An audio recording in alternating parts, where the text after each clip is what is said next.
ETF index mutual funds నేర్చుకుని stock మార్కెట్లో రాణించాలనుకుంటున్నారా? వెంటనే ఈ నెంబర్కి కాల్ చేయండి. నమస్తే రమ్మగారు. నమస్తే జయ. ఏదైనా మంచి కథ చెప్తారండి? ఇద్దరు అమ్మాయిల కథ చెప్తా. ఇద్దరు అమ్మాయిలు అంటే ఇద్దరు అమ్మాయిలు ఏం చేశారో బోల్డ్ ఐడియాలు వస్తాయి మనకి. ఒక ఊళ్ళో ఒక బాగా ధనవంతుడైన ఒక ఆయన ఉండేవాడట. ఆయన పెళ్లి చేసుకున్నాడు, కూతురు పుట్టింది. కొడుకు పుట్టలేదని ఆయన రెండో పెళ్లి చేసుకున్నాడు. రెండో భార్య కూడా ఇంకో కూతురు పుట్టింది. కానీ రెండో భార్య మంచి తెలివైంది. ఆవిడ ఆయన ధనవంతుడిని ఆకట్టుకుని పెద్ద భార్య దగ్గరికి వెళ్ళనిచ్చేది కాదు. ఇక్కడ భార్య కూతురు పాపం చిన్న ఇంట్లో ఉండేవాళ్ళు. ఆ రెండో భార్యకి పెద్ద ఇల్లు, మంచి భవనము అది ఉండేది. ఆవిడ అసలు ఆయన్ని వ్యామోహింపజేసేసింది అనమాట. కొడుకులు పుట్టకపోయినా పర్వాలేదని ఇలాంటి భావాలు వచ్చేసినాయి. క్రమంగా పెద్ద భార్యని ఆ చిన్న ఇంట్లో నుంచి ఊరి చివరిన ఒక చిన్న గుడిసెలోకి మార్పిచ్చేసింది. వీళ్ళింటికి వాళ్ళింటికి మధ్యలో ఒక పర్లాంగు దూరం ఉండేది. పెద్ద మేడ చిన్న ఇల్లు ఉండేవి. ఇప్పుడు చిన్న ఇల్లు దూరంగా అయిపోయి గుడిసె అయిందనమాట. ఈ పెద్ద భార్య ఏం చేస్తుంది, ఆయన ఏం పెద్దగా వచ్చేవాడు కాదు, పెద్దగా మాట్లాడేవాడు కాదు, పిల్లని పెంచుకుంటూ ఉండేది. ఇప్పుడు ఏం చేసేది, నూలు బొడికి సంపాదించుకునేది తనకి పిల్లకి. అయితే ఏమైంది, ఆ పెద్ద భార్యకు ఒక కూతురు, చిన్న భార్యకి పెద్దమ్మాయి చిన్నమ్మాయి. ఈ పెద్దమ్మాయి కూడా తల్లితో పాటు ఆ నూలు బడకటం నేర్చుకుంది. చక్కటి బుద్ధిమంతురాలు ఆ పిల్ల. ఆవిడ కూడా మంచిదే, భర్త అట్లా ఉన్నా ఆవిడేం అనేది కాదు. ఇక అంతే ఆయన మనస్తత్వం, ఏం చేస్తాము, గొడవ చేసుకుని ఏమవుతుందని ఆవిడేం మాట్లాడేది కంటే ఉండేది. పాపం వాకిట్లో కూర్చుని పిల్ల నూలు వడుకుతుంటే పెద్ద గాలి వచ్చిందట. గాలి వచ్చి ఈ వడుకుతున్న నూలంతా ఎగిరిపోయింది. పిల్ల అయ్యో అని పరిగెత్తింది ఆ ఎగిరిపోతున్న దాన్ని పట్టుకోవటానికి. పలవలా ఏడ్చేస్తోంది, కళ్ళలోంచి నీళ్ళు గారిపోతుంది. మా అమ్మ వస్తే నేనేం చెప్తాను, ఇంట్లో చీకట్లో కనపట్లేదని బయట కూర్చుంటే గాలి వచ్చి కొట్టేసింది, అయ్యో గాలి దేవుడా ఎంత పని చేసావు అని ఏడుస్తూ కళ్ళలోంచి నీళ్ళు ఇట్లా కారుతుంటే ఆ గాలికి ఆ కళ్ళ నీళ్ళు కూడా ఇలా వెళ్తున్నాయి. అయితే ఆమె వెనకాల నుంచి వస్తున్న గాలి దేవుడు అన్నాడు, ఏం పర్వాలేదులే, పోయిన నీ ఏడవకు, పద నాతో రా, నీవు నూలు నీకు ఇప్పిస్తాను అని చెప్పాడు. పిల్ల గాలితో పాటే అలా ముందుకెళ్ళింది. వెళ్ళేసరికల్లా ఏమైంది, అక్కడ ఒక ఆవు కనపడింది. ఆవంది, అమ్మాయి ఎక్కడికి వెళ్తున్నావమ్మా అని అడిగింది. గాలిదేవుడు నా నూలు ఇప్పిస్తానన్నాడు, నేను వెళ్తున్నాను. ఆవంది, కొట్టమంతా మురిగ్గా ఉంది, కూర్చోలేకపోతున్నాను, నుంచోలేకపోతున్నానమ్మా, కొంచెం ఇదంతా శుభ్రంగా తుడిచిపెట్టవా. సరేనని పిల్ల ఏం చేసింది, అక్కడ ఇక్కడ కనపడిన కొబ్బరి పుల్లలన్నీ సరిగ్గా చేసి చీపు గట్టిగా కట్టి చక్కగా అదంతా శుభ్రంగా తుడిచింది. ఆ పక్కన ఏదో బాగుంటే నీళ్ళు చేది అదంతా కడిగింది. 4 బొక్కెన్లు నీళ్లు తోడి ఆవును కూడా శుభ్రంగా కడిగింది. అంతా పేడగా అలా పిచ్చి పిచ్చిగా ఉన్న ఆవు తెల్లగా మెరుస్తుంది. అక్కడి నుంచి ఆవుకు దండం పెట్టింది. ఆవు వెనక భాగానికి దండం పెడతారు కదా. సరే పనిలో ఉన్నావు, నేను నిన్ను ఆపానమ్మా అంది. అది కాదులే, ఏముంది పని, వెళ్తాను ఎలాగూ, నువ్వు గోమాతవి, నిన్ను చూసుకోవాలి కదా మనుషులం మేము, అందుకని ఈ పని చేశాను, కొట్టంలోకి వెళ్ళి పడుకో, కొట్టం అంతా శుభ్రంగా ఉందని చెప్పింది. ఆవు లోపలికి వెళ్ళిపోయింది. ఈ అమ్మాయి మళ్ళీ నడవటం మొదలుపెట్టింది. గాలి ఆ పక్కకి వీస్తుంది, ఏ పక్కకి వెళ్తే ఆ పక్కకి రమ్మన్నాడు. ఆ పక్కకి వీస్తుంటే ఆ పక్కకి నడుచుకుంటూ వెళ్తుంటే ఒక అరటి చెట్టు కనపడింది. అక్కడ అరటి చెట్టుకి కొంచెం చిన్న గెలేస్తే అరటి చెట్టు చుట్టూతా రకరకాల తీగలు, ఎన్ని తీగలో దాని మీద పడిపోయి ఆ తీగలన్నిండా కాయలు పువ్వులు. ఆ బరువు అంతా అరటి చెట్టు మీద బరువు పడకూడదు, అది వంగిపోతుంది. పలక్కమందంటే విరిగిపోయినట్టే. ఆ అరటి చెట్టు కేకేసిన, అమ్మాయి ఎక్కడికి వెళ్తున్నావు, నా దగ్గరికి రా, నాకు పని ఉందని. అరటి చెట్టు పీలుస్తోంది కదా, పాపం గేల కూడా వేసిందని దగ్గరికి వెళ్ళింది. ఈ చుట్టూతా ఉన్న తీగలన్నీ తీసేవా, నేను ముయ్యలేకపోతున్నాను, నా గేలే పడింది, ఇది చచ్చిపోతున్నాను నేను అనగానే పిల్ల ఏం చేసింది, కొంగు దొప్పుకుని ఆ చుట్టూతా ఉన్నవన్నీ మొక్కలన్నీ పీకేసి ఆ పైన ఉన్న తీగలన్నీ చేసి చుట్టూతా అరటి చెట్టు చుట్టూ ఏం ఉంచకూడదు, అదే ఉండాలి. అప్పుడు పిలకేసేసారు, అది గెలేసేసరికి పిలకేసి ఆ గెల వచ్చేసరికి పిలక ఎదుగుతుంది, దాని రకం అది కదా. గ్యాప్ లేదు అరటి చెట్టుకి, చుట్టూతా అంతా ఖాళీ చేసేసి చాలా నీకు ఇది సరిపోతుందంటే సరిపోతుంది, నువ్వు ఎక్కడికి వెళ్తున్నావని. నా నూలంతా ఎగిరిపోయింది, గాలిదేవుడు నాతో రా, నూలు ఇప్పిస్తానన్నాడు, దానికోసం అని వెళ్తున్నాను అంటే, సరే నీకు మంచి జరుగుతుంది, వెళ్ళమంది. అరటి చెట్టు ముందుకెళ్తుంటే ఒక గుర్రం కనపడింది. ఆ గుర్రం చెప్పింది, ఓ అమ్మాయి ఎక్కడికో పరిగెట్టుకుంటూ వెళ్తున్నావు, ఇట్రా, నా మీద ఈ జీన్ ఎంత బరువుగా ఉందో, ఈ జీన్ ఓడదీసి కింద పెట్టవా అని అడిగేసరికల్లా సరే. ఈ అమ్మాయి ఏం చేసింది, నువ్వెందుకు మొయ్యలేకపోతున్నావు అంది. నేను కడుపుతో ఉన్నాను, ఈ జీన్ బరువు మొయ్యలేకపోతున్నాను, వేసేసి వెళ్ళిపోయాడు రాజకుమారుడు, తీయి అది మొత్తం తీసింది. ఆ జీన్ తీయటం కూడా కష్టమే, పిల్ల నానా తంటాలు పడి ఆ జీను ఉడదేసి కింద పెట్టింది. గుర్రం అమ్మయ్య అని గాలి పీల్చుకుని, నీ దారి నువ్వు వెళ్ళు, నువ్వు ఎంతో మంచిదానివి, నాకు ఎంత సహాయం చేసావో అని బోల్డ్ మెచ్చుకుంది. సరే పిల్ల ముందుకు అట్లా వెళ్తుంటే ఇక గాలి ఏం చేసింది, ఒక పెద్ద బిల్డింగ్ లాగా ఉన్న చోటకి ఈ అమ్మాయిని తీసుకుపోయి లోపల అమ్మలగన్న అమ్మ ఉంది, నువ్వు వెళ్ళు, నీ నువ్వులు నీకు ఇస్తుందా అనేసరికి ఈ అమ్మాయి లోపలికి వెళ్ళింది. లోపల ఒక ముసలి మా అమ్మ కూర్చుని ఉంది, చక్కగా ఉంది ఆవిడ. ఈ అమ్మాయి గాలి అంత ఎగిరిపోయిందిగా, రాట్నము నూలు వడుకుతున్నది అన్నీ ఎగిరిపోయినాయి, అది పట్టుకుని ఇట్లా వడుకుతుంది.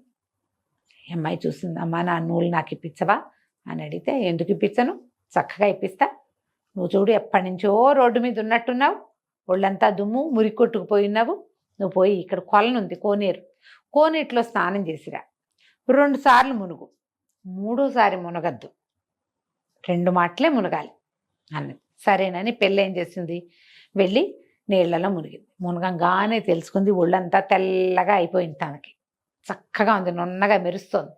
మళ్ళీ మునిగేసరికల్లా పిల్ల బోసిగా ఉన్న పిల్లకి చెవులకు ఆభరణాలు, మెళ్ళలోకి వస్తువులు అన్నీ వచ్చేసినాయి. నీటిలోంచి బయటకు వచ్చింది.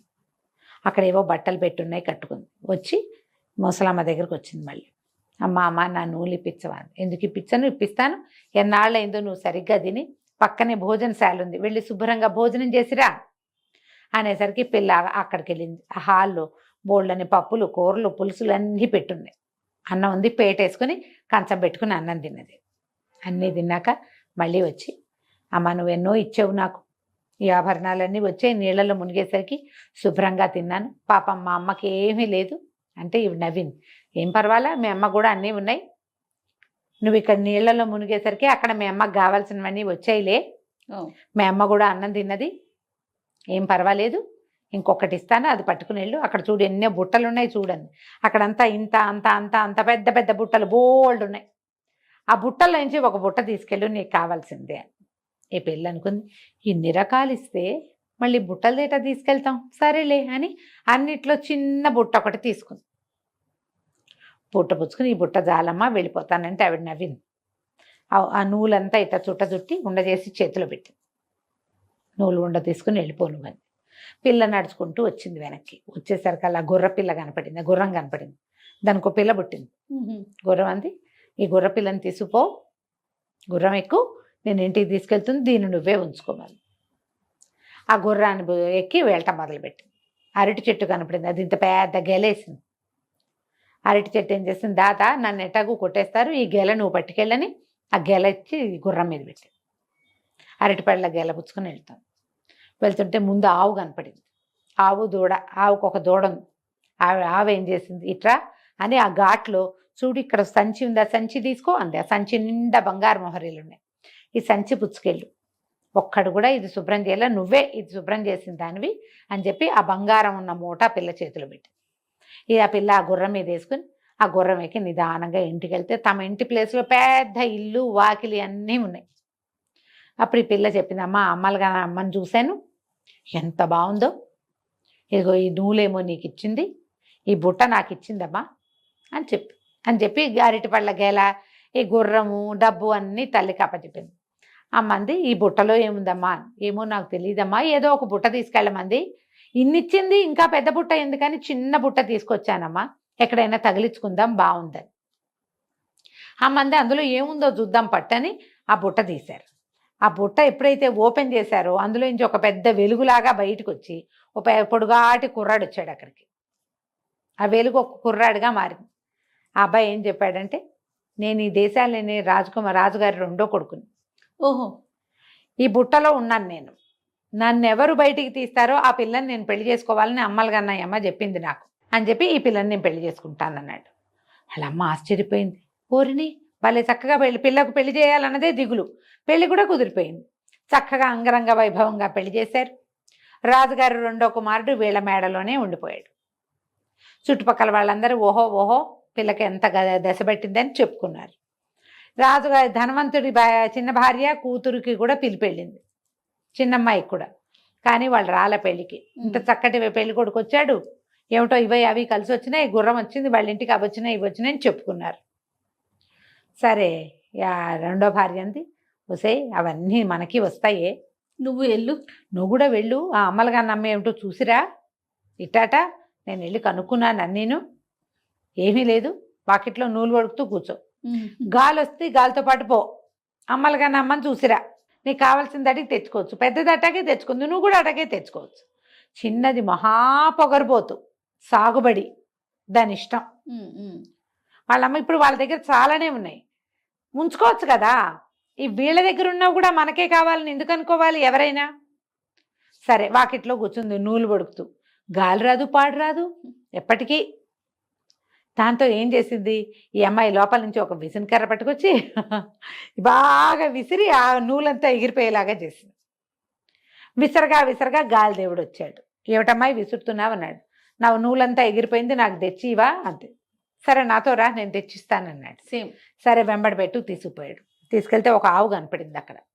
ఆవు చెప్పింది, నా కొట్టమంతా శుభ్రంగా లేదు, కొంచెం బాగు చేస్తావంటే, బాగు చేస్తావు, కొట్టం బాగుండిపోతే వాకిట్లో పడుకో. కొట్టమే పడుకోవడం నీకు అది బెడ్రూమ్ కావాలా ఏంటి? నీకు గది అంతఃపురం కాంతవా నువ్వు? బయట పడుకో చెట్టు కింద. ఇవన్నీ ఎవరు చేస్తారు ఈ పనులన్నీ? పేడగీడ నేనేం ముట్టుకో, నాకు అసలు అలవాట్లేదు చెత్తపుట్టలు ముట్టుకోవటం అని పిల్లని అడవటం మొదలుపెట్టి. అరటి చెట్టు కనిపించింది. ఓ పాప ఇట్రా ఇట్రా, కొంచెం ఈ మొక్క చెట్లన్నీ పీకవా, చుట్టూతా ఉన్నాయంటే అనేసరికల్లా చెట్టు మొదట వచ్చినప్పుడే పీకించుకోవాలి. ఇంతంత పెరిగిపోయి నీ మీద పడితే ఇవన్నీ ఎవరు ముట్టుకుంటారు? అవన్నీ ఇట్లా రసాలు వస్తాయి. ఆ చెట్లు ముట్టుకుంటే చేతులు కంపు, నేను ముట్టుకోను, నాకు అలవాట్లేదు, ఇలాంటి పనులన్నీ నేను చేయను పొమ్మని ఊరుకుంది అరటి చెట్టు. ఇంకా ముందుకెళ్ళేసరికల్లా గుర్రం కనపడింది. నా మీద జీనుంది తీవా అంది. ఎవడు వేశాడో వాడితో తీర్చుకో, ఎవ్వరికి హెల్ప్ చేయాల, మాకు అలవాట్లేదు, అవసరం లేదు, అలవాటు లేదు, అవసరము లేదు, ఇంకేంటంటే ఆ రకమైన ధోరణి లేదు. ఈ గుర్రం ఊరుకుంది. ఇంకా ఈ అమ్మాయి నడుచుకుంటూ వెళ్ళింది. వెళ్ళాక గాలిదేవుడు అన్నాడు, లోపలికి వెళ్ళమ్మా, అమ్మలుగన్నయ్య అమ్మ ఉంది, ఆవిడ దగ్గరికి వెళ్ళమ్మా.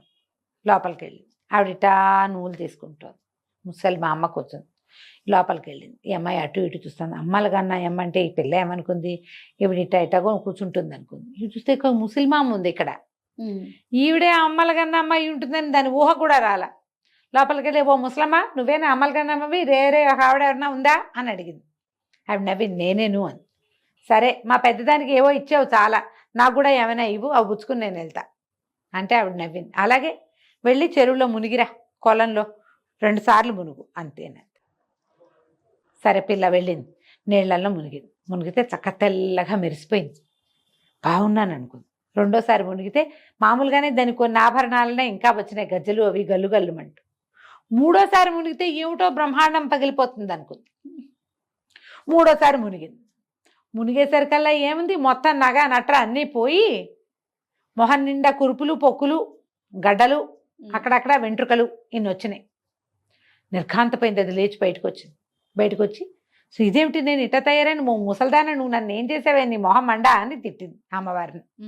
అమ్మలుగానమ్మని తిట్టేసరికల్లా ఆవిడంది, నేను చేసేదేముంది, నీకు నువ్వే చేసుకున్నావు, పో ఇక్కడి నుంచి బయటికి అని చెప్పి ఆ చేతిలో ఉన్న నూలుని ఇట్లా విసిరేసరికల్లా ఆ నూలు ఈ పిల్లని తరివేసింది, బయటికి వచ్చేసింది. ఆ బిల్డింగ్లో నుంచి బయటకు వచ్చేసింది. నూలే తోసేసింది అమ్మాయిని బయటికి.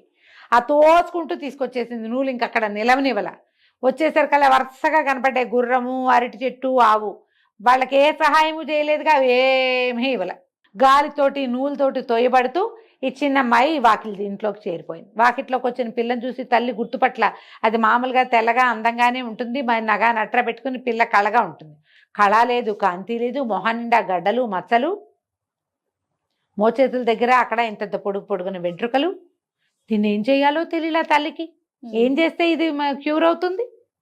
వాళ్ళ ఏడ్చింది ఆవిడ. ఇదేమిటి ఇటా అయ్యావు, ముందే బాగున్నావు కదే, ఉన్నవే ఉంచుకుంటే పోయేదే, అంతేగా అసలు ఉన్నవి కూడా పోయి ఇట్ట తయారయ్యావేమిటే అని బాగా శోకాలు పెట్టి ఏడ్చేసరికల్లా ఆ పిల్ల అలా బోమంది. ఏం జరిగిందో చెప్పమంటే తల్లి మొత్తం లిస్ట్ అంతా చెప్పింది. తల్లి కేకలిసి, నీకు వినయం లేదు, వందనం లేదు, అది వినయంతో సాధించుకుందే అంటే పిల్ల అడిగింది, నువ్వు నాకు ఎప్పుడైనా చెప్పావా వినయంగా ఉండమని? నీకు లేదు, నాకు నేర్పలేదు, నాకు రాదు, వెళ్ళకుండా ఉంటే సరిపోయింది, నాకేం వెళ్ళటం ఇష్టం లేదు, నువ్వే పంపించావు, దానికి వచ్చిందేదో నాకు కూడా రావాలని, ఇప్పుడు ఇటా వచ్చాను, నాకేం చేస్తావో చెయ్యి అంటే ఇవిడేం చేస్తుంది, లబోదిబోం అంటూ పోయి ఆ పెద్ద అమ్మాయిని అడిగింది, నువ్వు వెళ్ళిన చోటకే దీన్ని పంపించాను, ఇది ఇట్ట అయిపోయింది, నేనేం చేయను అని. ఆ పిల్ల ఏం చేసింది, సరే లేపింది చూద్దామని మళ్ళీ ఒకరోజు వాకిట్లో నూలు వడుకుతో కూర్చుని, దానికి అవసరం లేదు, గాలి వచ్చేసరికల్లా మా చెల్లిని మామూలుగా చేయమని అడిగి మళ్ళా వెళ్ళి చెల్లెల్ని వెంబడి పెట్టుకుని చెల్లెలతోటి ఆవుకి సేవ చేయించి, అరటి చెట్టుకి సేవ చేయించి, గుర్రానికి సేవ చేయించి వెంబడి పెట్టుకెళ్ళి 2 సార్లు మునిగించి దాన్ని మామూలు మనిషిని చేసి తీసుకొచ్చుకుంది. ఆ తర్వాత ఇంకెప్పుడు ధనవంతుడు తన పెద్ద భార్యను నిర్లక్ష్యం చేయలే. ఈ చిన్న భార్య కూతురు కూడా వీళ్ళతోటి చక్కగా ఉన్నారు. ఆ పిల్లకి మొగుడిని వాళ్ళే వెతుక్కున్నారు. అమ్మలుగా నా అమ్మ అయితే దానికి వరుణ్ ఇచ్చే ఉద్దేశం చేయలేదు. ఎందుకంటే ఇంతకు ముందు ఏం చేసింది ఆ పిల్ల, ఆవిడ ఏదైనా ఒక బుట్ట తీసుకెళ్ళమంటే పెద్ద బుట్ట తెచ్చుకుంది. ఆ పెద్ద బుట్టల నుంచి ఒక తాచుపాము వచ్చింది. ఓహో. ఈసారి ఏమీ జరగల అలాంటివి. ఇంటికి వచ్చాక తర్వాత అది మామూలుగా అయిపోయింది. ఇంకా ఈ పెద్ద అమ్మాయితోటి పంతం ఏమీ లేదు. జీవితం మాత్రం మెల్లిగా బాగుపడింది. అందుకని ఎప్పుడు కూడా ఎవరికైనా లభించింది దాన్ని చూసి మనకున్నది చాలదు అలాంటిది కావాలనుకోకూడదు. వాళ్ళలాగా కాదు, మనలాంటి దారిలోనే మనం వెళ్ళాలి. మనం పిల్లలకి అది అర్థమయ్యేలాగా చెప్పాలి. వాళ్ళకుంది నాకు కావాలి అనకూడదు. వాళ్ళది వాళ్ళదే, మనదే మనదే. దానికోసం సరదాగా ఈ కథ చెప్పచ్చు. తప్పకుండా అండి. నమస్తే. నమస్తే.